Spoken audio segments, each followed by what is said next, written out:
So hello everyone, welcome back to BElEd वाली YouTube channel. अगर आप BElEd, BEd, DElEd, CTET, DSSB, KVS, NVS या किसी भी टीचिंग एग्ज़ाम की प्रिपरेशन कर रहे हो तो आज का टॉपिक क्या है, बहुत ही इंपॉर्टेंट होने वाला है। पिछली क्लास में हमने आइडेंटिटी क्राइसिस और जेम्स मार्कियस के आइडेंटिटी स्टेटस को क्या है डिटेल में समझा था।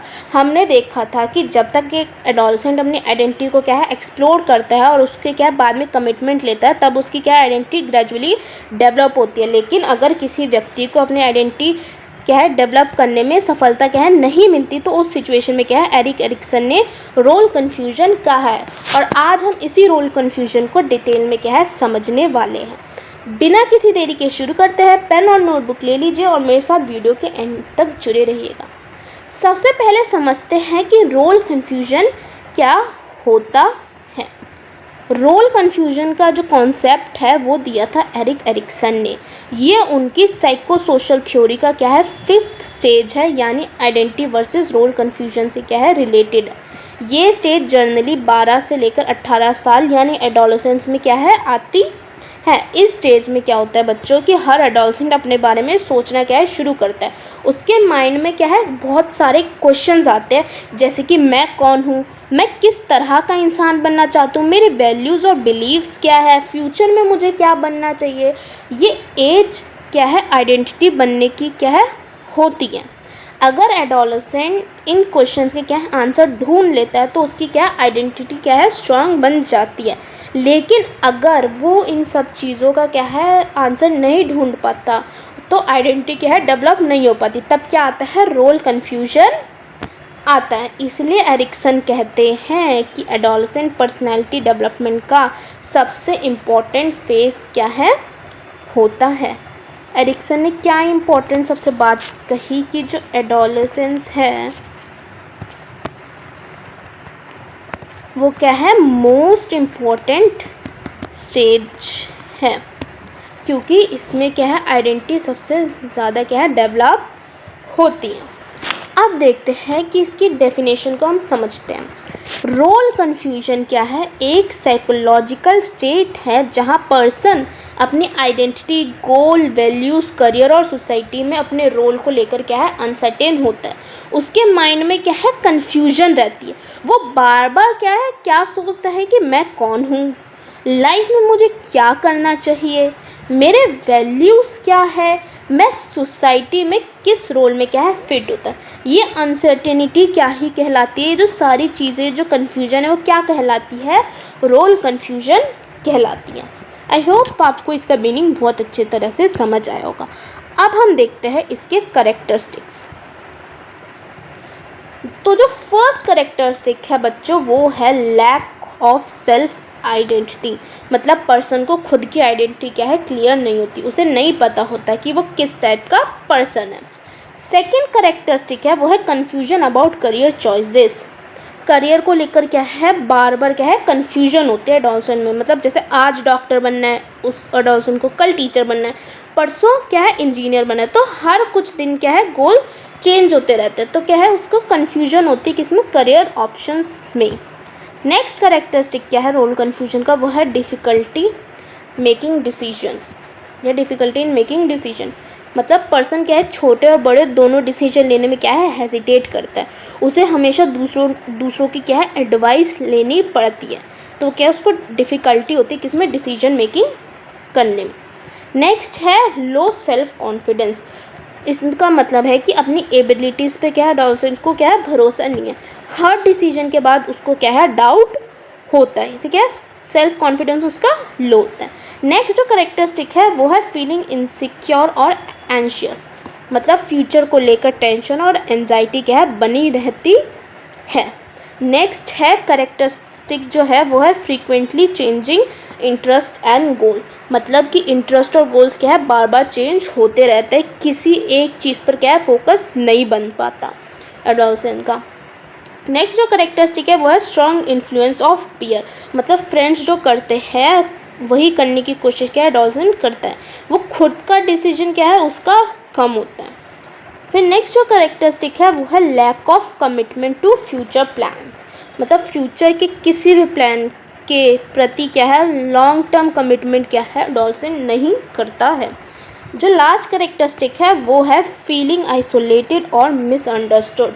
कभी कभी बच्चों होता है क्या है कि पर्सन को लगता है कि उसको क्या है कोई समझ नहीं पाता, इसी वजह से क्या है वो लोनलीनेस क्या है फील करता है, आइसोलेटेड फील करता है। आई होप आपको इसके करेक्टरिस्टिक भी बहुत अच्छी तरह से समझ आए होंगे। अब देखते हैं कॉजेस क्या है रोल कन्फ्यूजन की। अब आपके मन में एक सवाल आता होगा कि रोल कन्फ्यूजन होता क्या है। तो जो सबसे पहला रीज़न है वो है लैक ऑफ पेरेंटल गाइडेंस। मतलब पेरेंट्स अगर प्रॉपर सपोर्ट और गाइडेंस ना दे तो आइडेंटिटी डेवलप करना है क्या है डिफ़िकल्ट हो जाता है। फिर क्या है फैमिली कॉन्फ्लिक्ट्स, जैसे घर का जो स्ट्रेसफुल एनवायरनमेंट भी रोल कन्फ्यूजन क्या है बढ़ा सकता है। नेक्स्ट है पीयर प्रेशर, मतलब फ्रेंड्स का इन्फ्लुएंस भी कभी कभी स्टूडेंट को अपनी आइडेंटिटी से क्या है दूर ले जाता है। नेक्स्ट है सोशल एंड कल्चरल एक्सपेक्टेशंस, मतलब कि सोसाइटी और फैमिली की एक्सपेक्टेशंस भी कन्फ्यूजन क्या है क्रिएट करती है। फिर है failure to explore different life roles, जैसे मतलब इस है इसका कि अगर एडोलसेंट को अलग अलग रोल्स एक्सप्लोर करने की अपॉर्चुनिटी नहीं मिलती तो क्या आइडेंटिटी वीक रह जाती है। नेक्स्ट है लो सेल्फ एस्टीम, मतलब जो स्टूडेंट अपने आप को कैपेबल नहीं समझते उनमें क्या है रोल कन्फ्यूजन ज़्यादा देखा जाता है। नेक्स्ट है ट्रॉमेटिक लाइफ एक्सपीरियंसेस, लाइफ की डिफ़िकल्ट सिचुएशन भी आइडेंटिटी डेवलपमेंट को क्या है अफेक्ट करती है। फिर है लैक ऑफ एजुकेशनल और करियर गाइडेंस, मतलब स्कूल्स और टीचर्स की गाइडेंस की कमी के वजह से भी आइडेंटिटी डेवलपमेंट में क्या है इफ़ेक्ट आता है। आई होप आपको इसके कॉजेज़ भी बहुत अच्छी तरीके से समझ आएंगे। अब देखते हैं साइंस ऑफ रोल कन्फ्यूजन क्या है, मतलब रोल कन्फ्यूजन को पहचाने कैसे। अगर स्टूडेंट बार बार करियर चेंज करे तो क्या हम रोल कन्फ्यूजन पहचान सकते हैं। फ्यूचर को लेकर क्या है कंफ्यूज रहे, सिर्फ दूसरों को कॉपी करे, खुद के इंटरेस्ट को इग्नोर करे, डिसीजन लेने से क्या है डरे, अपने आप से क्या है सेटिस्फाई ना हो, तो ये सारे क्या होते हैं रोल कन्फ्यूजन के इम्पोर्टेंट साइंस हो सकते हैं। आई होप आपको इसके साइंस भी बहुत अच्छे तरीके से बच्चों समझ आए होंगे। अब देखते हैं बच्चों कि इफ़ेक्ट क्या है रोल ऑफ कन्फ्यूजन का। इसमें दो इफ़ेक्ट आते हैं पॉजिटिव और नेगेटिव। अगर रोल कन्फ्यूजन सक्सेसफुली सॉल्व हो जाए तो पर्सन अपने आप को क्या है बेटर समझता है, स्ट्रॉन्ग आइडेंटिटी डेवलप होती है, कॉन्फिडेंस क्या है बढ़ता है, लाइफ के गोल्स क्या है क्लियर हो जाता है, रिलेशनशिप भी इम्प्रूव होने लगती हैं। यानी रोल कन्फ्यूजन को सक्सेसफुली ओवरकम करना पर्सनालिटी डेवलपमेंट के लिए क्या है बेनिफिशियल होता है।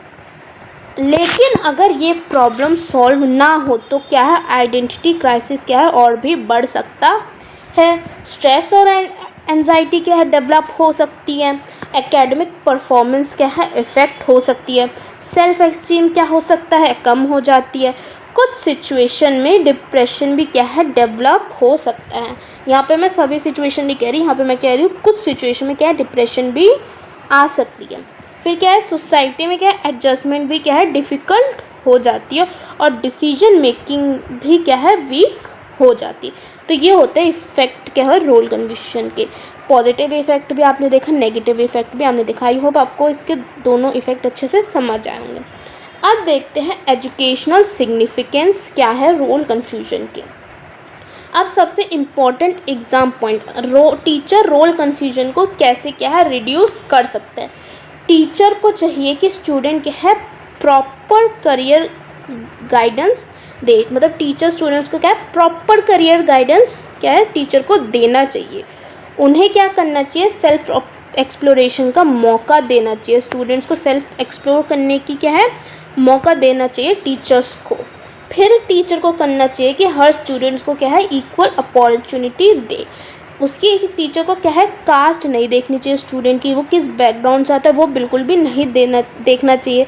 स्टूडेंट को क्या है इक्वल अपॉर्चुनिटी क्या है देनी चाहिए, उसमें क्या है डिस्क्रिमिनेशन नहीं करनी चाहिए। फिर टीचर को क्या है स्टूडेंट्स के क्या है टैलेंट को क्या है अप्रिशिएट करना चाहिए। एक सपोर्टिव क्लासरूम बनाना चाहिए, या कहो सपोर्टिव इन्वायरमेंट क्रिएट करना चाहिए स्टूडेंट्स के लिए, टीचर को। फिर क्या है, क्रिटिकल थिंकिंग और इंडिपेंडेंट डिसीजन मेकिंग को क्या है एंकरेज करे टीचर। फिर क्या है, टीचर को क्या एक्स्ट्रा करिकुलर एक्टिविटीज़ में भी बच्चों का क्या है पार्टिसिपेशन बढ़ाए। तो ये सारे टीचर को करने चाहिए, जिससे क्या है बच्चों की आइडेंटिटी बहुत ही अच्छी तरह से क्या है डेवलप होगी। आई होप आपको इसका एजुकेशनल सिग्निफिकेंस भी बहुत अच्छे तरीके से समझ आया होगा। अब इसको एक एग्ज़ाम्पल के थ्रू हम समझते हैं। अब एक सिंपल एग्ज़ाम्पल देखते हैं कि क्लास 11th का क्या है एक स्टूडेंट है। कवि कहता है कि ये स्टूडेंट कि उसको क्या बनना है, डॉक्टर बनना है। कुछ दिन बाद कहता है कि उसे टीचर बनना है, फिर कहता है कि उसको इंजीनियर बनना है, फिर क्या कहता है उसको आर्टिस्ट बनना है। ये चेंजेस उसके पर्सनल इंटरेस्ट की वजह से क्या है बिल्कुल भी नहीं है। मीन्स ये जो चेंजेस उसके अंदर आए वो उसके पर्सनल इंटरेस्ट नहीं है। ये चेंजेस किस वजह से आए, बल्कि फ्रेंड्स और फैमिली की इन्फ्लुएंस की वजह से क्या है इस बच्चे के अंदर हो रही है। उसको खुद नहीं पता है कि वो एक्चुअली क्या बनना चाहता है। इस स्टूडेंट को बिल्कुल भी नहीं पता इसको क्या बनना है। यही सिचुएशन क्या है, बेस्ट एग्जाम्पल है किसका, रोल कन्फ्यूजन का। आई होप आपको रोल कन्फ्यूजन अच्छे से समझ आया होगा एग्जाम्पल के थ्रू। तो बच्चों आज हमने डिटेल में समझा कि रोल कन्फ्यूजन एडोलेसेंस का एक नॉर्मल डेवलपमेंटल क्या है फेज़ है। एरिक एरिक्सन के अकॉर्डिंग हर एडोलेसेंट को अपनी आइडेंटिटी क्या है डेवलप करनी होती है। अगर आइडेंटिटी सक्सेसफुली डेवलप हो जाए तो पर्सन क्या है कॉन्फिडेंट, इंडिपेंडेंट और इमोशनली क्या है स्टेबल बन जाता है। लेकिन अगर आइडेंटिटी डेवलप ना हो तो रोल कन्फ्यूजन क्या है क्रिएट होता है, और फ्यूचर डिसीजन और पर्सनैलिटी डेवलपमेंट भी क्या है इफ़ेक्ट हो सकती है। इसलिए क्या है फैमिली, टीचर, स्कूल और सोसाइटी सबकी रिस्पॉन्सिबिलिटी है कि एडोलेसेंट को सपोर्ट करें, उन्हें एक्सप्लोर करने का मौका दें और उनकी स्ट्रेंथ को क्या है आइडेंटिफाई करने में मदद करें। आई होप आपको ये पूरा का पूरा टॉपिक बच्चों अच्छे से समझ आया होगा। अगर आपको इसके किसी भी चीज़ में डाउट है तो आप मुझे कमेंट सेक्शन में कमेंट करके भी पूछ सकते हैं। अगर आपको ये वीडियो अच्छी लगी हो तो वीडियो को लाइक करिएगा, वीडियो में कमेंट करिएगा और वीडियो को अपने दोस्तों के साथ भी शेयर कर दो, और चैनल को सब्सक्राइब करना भी बिल्कुल भी मत भूलना। Thanks for watching.